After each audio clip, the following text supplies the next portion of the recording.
నమస్తే రైతన్న, నేను మీ నాగేష్. మీరు చూస్తున్నారు మా అగ్రికల్చర్ యూట్యూబ్ ఛానల్. రైతన్న, ఈ రోజు అయితే ఇంకో పరికరంతో మీ ముందుకు వచ్చాను. స్టీల్ పారా. ఇప్పుడు చూస్తుంటారు కదా, ఇది ఓన్లీ 500 గ్రాములు ఉంటుంది, మనకు అలికి ఉంటుంది. దీంతో ఈ స్టీల్ పారా మనకు తుప్పు పట్టకుండా, ఖరాబ్ కాకుండా ఎక్కువ రోజులు ఉండేటట్టు కూడా బాగుంటుంది. కళ్ళంలో ఉన్న ధాన్యాన్ని నేర్పనికే బాగా పనిచేస్తుంది. ఇది అలికి ఉన్నందుకు బరువుది కాకుండా, అలాగా పేడ తీయడానికి కూడా బాగా పనిచేస్తుంది. ఇదైతే ఒక 500 గ్రాములు మాత్రమే ఉంది, చాలా అలికి ఉంది. మనము ఏడికైనా సరే క్యారీ చేసుకోవచ్చు. పెండ అయితే తీస్తున్నా, ఒకసారి చూడండి.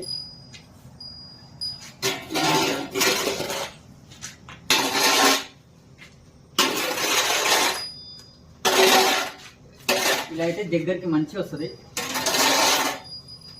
అలికి ఉంటుంది కాబట్టి మనకు బరువు ఉండకుండా ఈజీగా చేసుకోవచ్చు.